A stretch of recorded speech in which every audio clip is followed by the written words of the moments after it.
There was a time when strength was admired, when resilience earned respect, when overcoming your past made you a role model, not a threat. But now, we've flipped the script. Today, we glorify weakness. We praise those who shout the loudest about their so-called pain. We put victimhood on a pedestal and call it courage. And the more broken you claim to be, the more the world claps. Pity has become power. Not the kind that comes from healing or growth, but the type that demands recognition and reward simply for existing. Victimhood has turned into currency. And in this new economy, the strong are bankrupt. If you're resilient, you're cold. If you're focused, you're too serious. If you're successful, you're seen as someone who must have had it easy. And if you dare to speak with confidence, they'll say you're arrogant or out of touch. We don't reward strength anymore. We shame it. We resent it. Because strength reminds people of what they haven't become. And it's easier to tear down the strong than to build yourself up. Even those who have everything, the wealthy, the famous, even royalty, are now rushing to claim victim status. They play the oppressed, the misunderstood, the marginalized, all while living in mansions, flying private, and cashing in on sympathy. Why? Because it pays. Because victimhood gives you something strength never will in this culture. Instant validation. You don't have to grow, fix anything, or take accountability.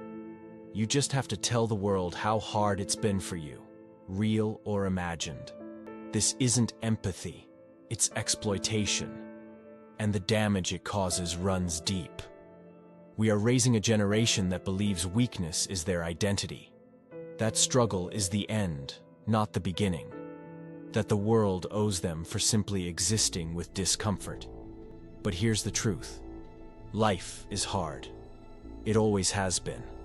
The difference is, we used to admire those who rose above it. Now, we hand out medals to those who refuse to try. When society rewards complaint over character, we create a culture that sinks. We strip away the value of perseverance. We punish those who take responsibility.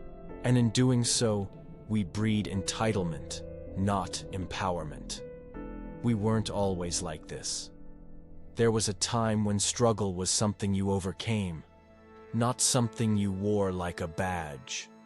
When respect came from pushing through, not from pointing fingers. When stories of hardship inspired people to rise, not to wallow. You don't need to prove how broken you are. You don't need to change who you are to fit in with a world addicted to weakness. You were not built to be pitied. You were built to rise. And if that makes you the villain in a culture that fears strength, so be it. Be the villain. But keep rising. Because when the noise fades and the applause for weakness dies down, the world will once again need the strong, and you'll be ready. If you made it to the end of this video, you're not here to be pitied. You're here to grow, to lead, to be better than the world expects. Drop a comment, hit like, share this with someone who's tired of the culture of complaint. Subscribe for more.